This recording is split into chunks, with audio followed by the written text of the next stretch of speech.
बच्चों, स्वागत है आप सभी का भैया के पाठशाला बाय आयते से यूट्यूब चैनल के ऊपर। और मैं आप सबके बीच में लेके आ गया हूँ 10 मिनट्स फास्ट रिवीजन सीरीज। आज इस सीरीज का एपिसोड नंबर 1 है। इसके अंदर हम नंबर सिस्टम क्लास 9 का चैप्टर बहुत ही अच्छे से करने वाले हैं। 10 मिनट्स के अंदर मैं आपको इस चैप्टर का बादशाह बना दूंगा, इस बात की मेरी गारंटी है। चलिए बिना बिना देरी के शुरू करते हैं आज के हमारे इस चैप्टर को। चलिए, आप सभी को पता चल चुका है हम आज नंबर सिस्टम करेंगे। चलिए देखो, सबसे पहले हम कुछ नंबर के बारे में जान लेते हैं। सबसे पहले हम डालते हैं नेचुरल नंबर्स।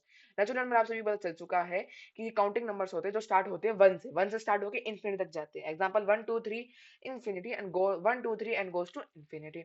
इनको हम डिनोट करते हैं एन से ऊपर, एन से। ओके, देन होल नंबर कुछ नहीं होता है। नेचुरल नंबर के साथ जब जीरो ऐड कर दिया जाता है वो होल नंबर बन जाते हैं।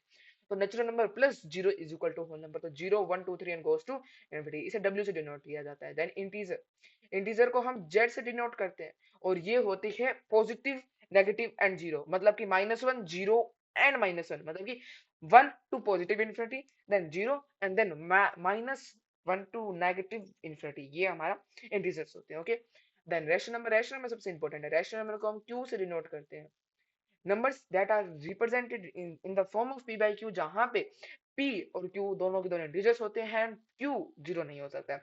numbers are represented p by q where p and q is equal, मतलब p and q are integers and q cannot be represented, मतलब कि q cannot be जीरो, मतलब ये जीरो नहीं हो सकता है। जो q होता है वो p कुछ भी हो सकता है, p को ऐसा कुछ नहीं है कि जीरो नहीं होगा। तो इन सब का आप ध्यान रखिएगा। सबसे पहले नेचुरल नंबर हमने डिस्कस की। नेचुरल नंबर वो नंबर होते हैं जो 1 2 3 इस दिस लाइक, जो वो नंबर होते हैं 1 से स्टार्ट होकर इन्फिनिटी तक जाते हैं। होल नंबर है वो नंबर होते हैं जो 0 से स्टार्ट होकर इन्फिनिटी तक जाते हैं। इंटीजर्स वो नंबर होते हैं जो minus infinity to positive infinity तक जाते हैं। रेशनल नंबर वो नंबर होते हैं जिनको p बाई q की फॉर्म में डिनोट कर सकते हैं। और जहां पे p और q एक इंटीजर होते हैं, q कभी भी जीरो नहीं हो सकता। इस साइड में डायग्राम बना हुआ है, इसे आप एक बार और देख लीजिएगा। Whole number, then natural number, then whole number, then integer, then rational number. मतलब सारे नेचुरल नंबर होल नंबर होते हैं, सारे होल नंबर इंटीजर होते हैं, सारे इंटीजर्स रेशनल नंबर होते हैं। कल की क्लास में इंपॉर्टेंट क्वेश्चन लेके आऊंगा, उसके अंदर आपको और ज्यादा क्लियरिटी आ जाएगी। चलिए अब देखते हैं इरेशनल नंबर्स क्या होते हैं। इरेशनल नंबर ऐसे नंबर जिनको हम p बाई q की फॉर्म में नहीं लिख सकते, जहां पे p और q इंटीजर्स होते हैं और q जीरो नहीं हो सकता। और इनकी decimal expression non terminating and non repeating होती है। नॉन रिपीटिंग क्या है, चलिए मैं आप सभी को पहले यही चीज समझ क्लियर कर देता हूँ। Non terminating and non repeating यहाँ पे था बच्चा, 2 सेकंड रुकिएगा। ओके ओके, ये रहा। तो देखो, टर्मिनेटिंग ऐसे नंबर जो टर्मिनेट, जो मतलब रुक जाए, जैसे 1/2 है, इसका टर्म डेसिमल एक्सपेंशन 0.5, मतलब 5 के आगे नहीं जा रहा, टर्मिनेट हो गया, मतलब कि रुक जाता है। नॉन टर्मिनेटिंग जो कभी रुकते ही नहीं है, जैसे कि 1/3 0 3 3 3 3 3 चलता ही जाएगा, कभी रुकेगा नहीं। और इस नॉन टर्मिनेटिंग में टू टाइप्स होते हैं, एक होता है non terminating and non repeating, एक होता है non terminating but repeating. Non terminating मतलब रुकेगा नहीं, बट रिपीटिंग मतलब कि रिपीट होता रहेगा, जैसे कि 3 3 3 3 बार बार रिपीट हो रहा है, जैसे 2 2 2 2 रिपीट हो रहा है, जैसे कि 1 2 1 2 1 2 रिपीट हो रहा है। तो ये सब क्या बोलेंगे, नॉन टर्मिनेटिंग बट रिपीटिंग। और ये सारे क्या होते हैं, तीन जो मैंने बताया, ये सारे रेशनल नंबर होते हैं। और इरेशनल नंबर वो नंबर्स होते हैं जो ना ही टर्मिनेट होते हैं ना ही रिपीट होते हैं, जैसे कि √2 आ गया, जैसे कि √2 हो गया 1.414213 इस टाइप से, जैसे कि पाई हो गया 3.141592 जिस टाइप से हो गए।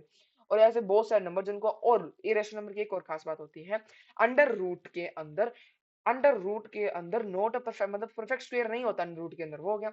और अंडर क्यूब के अंदर एक परफेक्ट क्यूब नहीं होता, वो नंबर भी इरेशनल नंबर होते हैं। ये ज्यादा पूछा नहीं जाता। चलिए अब हमारे टॉपिक के ऊपर वापस आ जाते हैं। ये रहे, तो इरेशनल नंबर क्लियर हो गया आपको सभी को, आशा यही है।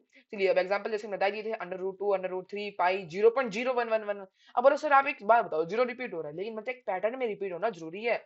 एक अब सर बोलो आप पैटर्न भी बना, बेटा पैटर्न के साथ साथ रिपीट होना भी जरूरी है।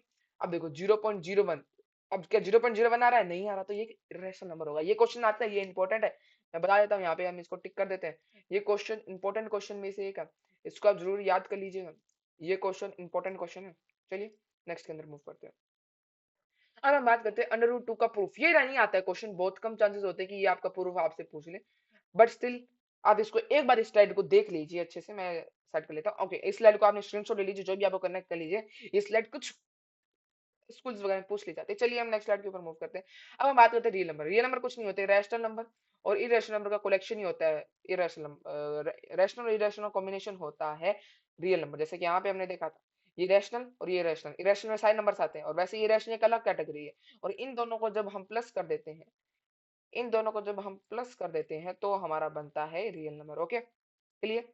चलिए तो हमने रियल नंबर्स देख लिया। अब हम बात करते हैं मेन टॉपिक, ये मतलब काफी वेटेज लेके आ रहा था, representation on number line. Irrational को कैसे रिप्रेजेंट करें नंबर लाइन के ऊपर, चलिए इसको मैं आपको अच्छे से प्रूफ दिखाता हूँ। इतना प्रूफ लिखा है मैं बता रहा हूँ, मार्क्स पूरे हैं। बस थोड़ा तो अगर ज्यादा ना मार्क्स का जाता है, बेसिकली 2 to 3 मार्क्स का आता है, लेकिन अगर 5 मार्क्स के आसपास का जाता है तो थोड़ा ज्यादा लिखना पड़ सकता है। चलिए 1 और 2 को हम रिप्रेजेंट करते हैं नंबर लाइन। तो हम इसको यूज करेंगे पाइथागोरस थ्योरम। यहाँ पे हम यूज करने वाले पाइथागोरस थ्योरम। पाइथागोरस कैसे, चलो बताता हूँ। Take a square of side of 1 unit. अब देखो यहाँ पे आपको दो चीजों का ध्यान रखना है। सबसे पहला आएगी हाइपो, एक ट्रायंगल देखना है हाइपो, देन आएगी परपेंडिकुलर, देन आएगी बेस। इन तीनों चीजों का ध्यान रखना है। आप सभी को पता है हाइपो ये हो गई, देन बेस ये हो गई, और देन सॉरी बेस क्या, ये परपेंडिकुलर होगी, ये 90 90 के सामने वाला हाइपोटेन्यूस हो गया, इसके इधर वाला जिसके ऊपर खड़ी है वो क्या होगी, परपेंडिकुलर, और देन ये क्या होगी, बेस। तो देखिए अब आपको कुछ ऐसा नंबर लगाना कि ये देखो ये जो परपेंडिकुलर है वो हमेशा फिक्स रहती है। इस बात का ध्यान रखिएगा, जो परपेंडिकुलर है वो फिक्स होगी कि वो 1 ही होगी, 1 यूनिट होगी। इस बात का ध्यान रखना, कभी ये मत करना परपेंडिकुलर को तुम अपने हिसाब से कुछ भी ले लो। याद रखना परपेंडिकुलर हमेशा के हमेशा 1 ही होती है। Is that clear? चलिए, तो चलिए हम अब सबसे पहले हम क्या करते हैं, हम एक ऐसा नंबर बताते हैं कि हमको हाइपोटेनियस अंडर रूट 2 मिल जाए। अंडर रूट सर हाइपोटेनियस चाहिए, तो हम एक काम कर सकते हैं, हाइपो को हम 1 ले लें, ये भी 1 यूनिट ले लें, ये तो 1 यूनिट ही लेनी पड़ेगी, और हाइपो भी 1 ले लें। अब देखो 1 का स्क्वायर, इस सॉरी बेस भी 1 ले लें, तो 1 का स्क्वायर प्लस 1 का स्क्वायर, वन 1 का स्क्वायर 1 होता है, 1 का स्क्वायर 1 होता है, तो 1 + 1 = 2, जैसे यहाँ पे लिखा हुआ है। तो अब हाइपो का स्क्वायर इज इक्वल टू, अगर ये स्क्वायर इधर जाएगा तो अंडर रूट बन जाएगा, तो hypo is equal to under root 2, बस हमारा काम बन गई। अब कुछ नहीं है, हम क्या डायगोनल ऑफ लेंथ। अब यहाँ पे इस थोड़ा सा आपको एक्स्ट्रा लिखना पड़ेगा यहाँ पे। देखो अब यहाँ पे आप क्या करेंगे, हम इससे प्रूफ कर देंगे कि हाइपोटेनियस क्या है, अंडर रूट टू होगी। अब आप क्या करेंगे, कंपास का यूज करेंगे। कंपास का यूज करके इसको हम रेडियस मान के, मतलब इसको रेडियस मान के, एक यहाँ पे वो नुकीला कोर आएगा, यहाँ पे पेंसिल वाला कोर, यहाँ से एक लाइन खींच देनी है, जहां पे वो मीट करेगी वही पॉइंट होगा अंडर रूट 2। आशा कि मैं आपको समझा पाया हूँ, और इसकी अच्छी एक्सप्लेनेशन अगले लेक्चर में मैं लेके आऊंगा, जिसके अंदर मैं आपसे भी वो कराने वाला हूँ मोस्ट इंपोर्टेंट क्वेश्चन इस चैप्टर से, ताकि इस चैप्टर में आपके मार्क्स कहीं ना जाए। चलिए हमने अब ये देख लिया, ये तो हमने देख ही लिया है डेसिमल एक्सपेंशन, और ये भी आपको शायद क्लियर होगा बेटा, ये इंपॉर्टेंट है, काफी बार पूछा गया। चलिए अब हम देखते हैं टर्मिनेटिंग डेसिमली कंडीशन क्या है, ये आपको मैंने बताई दी इस चीज, बस इसको छोड़ दीजिए। नेक्स्ट, अब हम लॉज ऑफ एक्सपेरिमेंट की बात कर लेते हैं। चलो यहाँ पे हम थोड़ी, बस ये लास्ट टॉपिक है, इसके बाद हम क्लास को एंड करेंगे। रैशनलाइजेशन वाला टॉपिक है वो भी समझाऊंगा। चलिए शुरू करते हैं। देखिए यहाँ पे प्रोडक्ट का है लो का, सबसे पहले क्या कहता है, अगर a की पावर m इंटू ए की पावर n, मतलब कि बेस सेम है, तो यहाँ पे क्या होगा, पावर्स का एडिशन हो जाएगा, मतलब a आ जाएगा, देन m प्लस n यही होगा। चलिए इसका अब याद करते हैं। अब यहाँ पे अगर डिवाइड डिवीजन में हो, तो a की power m divide by a की पावर n, तो यहाँ पे माइनस होते हैं एक्सपोनेंट, और बेस का बेस सेम ही रहता है, तो a माइनस का n। इस ये याद रखनी है, ये रैशनलाइजेशन में काफी काम आते हैं, और कई बार इससे डायरेक्ट क्वेश्चन पूछ ले जाते हैं। रैशनलाइजेशन इतने काम नहीं आते, लेकिन कुछ डायरेक्ट क्वेश्चन इससे बनते हैं। अब देखो यहाँ पे डबल पावर होती है कई बार, यहाँ पे ब्रैकेट नहीं लगा, मैं ब्रैकेट लगा देता हूँ, 2 सेकंड रुकिएगा। यहाँ पे इस टाइप से a की power n bracket bracket then n, तो यहाँ पे क्या करें, दोनों की मल्टीप्लीकेशन हो जाती है। इस बात का ध्यान रखिएगा, ये काफी इंपोर्टेंट स्लाइड है, इसको याद कर लीजिएगा।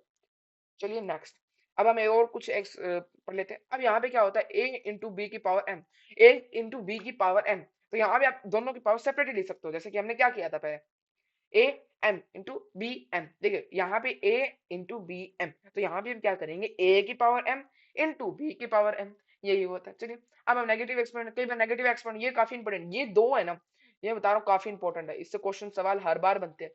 अगर ए की पावर माइनस एम है तो कुछ नहीं करना, आपको उसको रेसिप्रोकल कर देना, powers as it is same रख देना, जैसे कि ए की power minus M is equal to 1/a की पावर m, मतलब पॉजिटिव हो जाएगी ऑटोमेटिक, आपको कुछ नहीं करना, जो नंबर है उसको रेसिप्रोकल कर देना।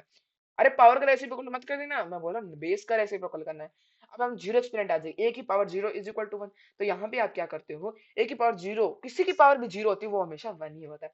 यहाँ पे हमारा एक्सपेरिमेंट भी खत्म होता है, हम बात करते हैं अब रैशनलाइजेशन की। ये बस लास्ट टॉपिक है, then we wind up our class, कुछ एग्जांपल देख लेंगे, देन हम वाइंड अप करेंगे। देखिए अब रैशनलाइजेशन की दो होते हैं, एक वन टर्म एक टू टर्म। एक वन टर्म और टू टर्म का पहले सकते हैं, पहले समझते हैं रैशनलाइजेशन भैया करनी ही क्यों है, जरूरत क्या है रैशनलाइजेशन की, तो इस बात को भी देख लेते हैं। Rationalisation means removing square root from the denominator to make calculation easier. कुछ नहीं होता, रैशनलाइजेशन हम इसलिए करते हैं ताकि जो ये डिनोमिनेटर के अंदर तुम्हें अंडर रूट दिख रहा है ना, डिनोमिनेटर के अंदर तुम्हें इर्रेशनल नंबर दिख रहा है, इसको हम एक रैशनल नंबर कहते हैं। देखो मतलब कि हमें एक यहाँ पे इर्रेशनल नंबर दिया है, उसको चेंज करना है हमको रैशनल नंबर, और ये किसके अंदर करना है, ये सब हमको एक डिनोमिनेटर के अंदर करना है, ये होता है रैशनलाइजेशन, कुछ नहीं। तो आप क्या करेंगे, उस नंबर से ही मल्टीप्लाई कर देंगे, ये ओनली वन टर्म का है, जैसे कि 1/√2, वन टर्म का मतलब ये नीचे वाली जो टर्म है वो 1 ही होती है। जैसे ये 2 टर्म्स का मतलब क्या होता है, जैसे कि यहाँ पे 2 टर्म्स आ जाते हैं नीचे, बस यही फर्क होता है। अब यहाँ पे कर रहे हैं 1/√2, सेम नंबर से मल्टीप्लाई कर देंगे, सेम नंबर, कोई अब तक साइन चेंज नहीं करना है, तो 1/2, और यहाँ पे क्या होगा, ऊपर 1/2, √2 इंटू √2, √2 का स्क्वायर, और 2 से यहाँ पावर 2 से इनके यहाँ का स्क्वायर कट जाएगा तो 2 आ जाएगा। हमारा मेल गोल सेटिस्फाई होता है कि हमने एक इरेशनल नंबर को रैशनल में चेंज कर दिया। जैसे कि मेथड यहाँ पे multiply denominator denominator by the same, मतलब सेम रेडिकल, मतलब सेम स्क्वायर रूट जो डिनोमिनेटर में लिखा हुआ है। चलिए टू टर्म्स को भी देख लेते, टू टर्म्स के एक आइडेंटिटी बहुत काम आती है। चलो आप एक बार इसको देख लो।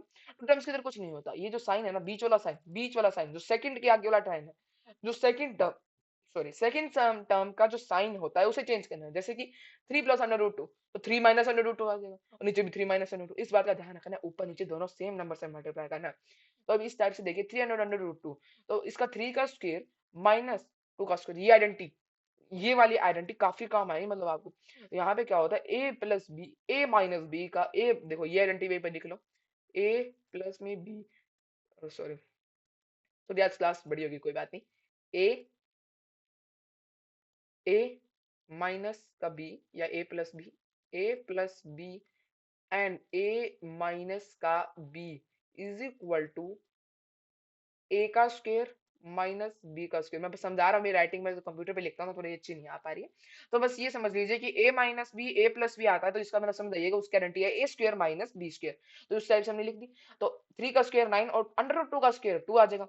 तो यहाँ से सॉल्व करते हैं, 3 √2, 9 - 2 7 आ जाएगा, 3 माइनस का 2/7, बस सिंपल है। और ये आइडेंटिटी भी प्लस का देता है, कई बार प्लस का तो ऊपर बहुत कम चांस होता है कि प्लस क्या आती है, इसको आप माइनस ले लीजिए, बहुत कम चांसेस होते हैं कि प्लस क्या है, लेकिन कुछ कई बार आइडेंटिटीज आ जाती है, तो इसको आप याद कर लीजिए। अगर मान लीजिए, अब देखो एक्स, ये x² माइनस का y², ये आइडेंटिटी जो यहाँ पे, सॉरी गाइज, आइडेंटिटी यहाँ पे थोड़ी सी गलत लिखी हुई है, मुझे माफ कीजिएगा, आइडेंटिटी थोड़ी सी यहाँ पे गलत लिखी हुई है, ये वाली आइडेंटिटी, इसको मैं इरेज कर देता हूँ, 2 सेकंड मुझे टाइम दीजिएगा। ये आइडेंटिटी हमारी गलत लिखी हुई थी गाइज, ये वाली आइडेंटिटी होती है, इसे नोट कर लो आप, इसे नोट कर लेना, ये वाली आइडेंटिटी होती है, कहीं वो लिखा हो तो वो गलत हो जाएगी। बुक्स चले गए हैं भाई, ध्यान रखना, ये वाली आइडेंटिटी होती है, समझ आना। ओके बस, ये क्या हो गया, ओके ठीक है, तो ये वाली आइडेंटिटी होती है, इस बात का ध्यान रखना। चलिए इस अब चैप्टर की समरी लेते हैं। नंबर्स को अच्छे से याद कर लेना, उसके बाद एक्सपेरिमेंट वाले क्वेश्चन याद कर लेना, रैशनल। इन 3 टॉपिक के अलावा कहीं से भी बच्चा क्वेश्चन नहीं आता है, इस बात का ध्यान रखना, इन 3 टॉपिक के अलावा कहीं क्वेश्चन नहीं आता है। तो इसी के साथ थैंक यू आप सभी को, बने रहिए आप लास्ट तक। थोड़ा सा लेक्चर आज हमारा बड़ा चला गया, कोई बात नहीं, बस स्टिल बने रहिएगा। अब आपके दिमाग में क्वेश्चन आ रहा है, क्वेश्चन कहाँ से करेंगे, तो क्वेश्चन का जल्द ही एक लेक्चर अभी अपलोड होने वाला है, उस लेक्चर को अभी के अभी देख लीजिएगा। थैंक यू फॉर लर्निंग, बने रहिए और प्रैक्टिस जरूर कर लीजिएगा अपने टेक्स्ट बुक में से। तब तक के लिए बाय बाय, सारा मिलते हैं अगली क्लास में।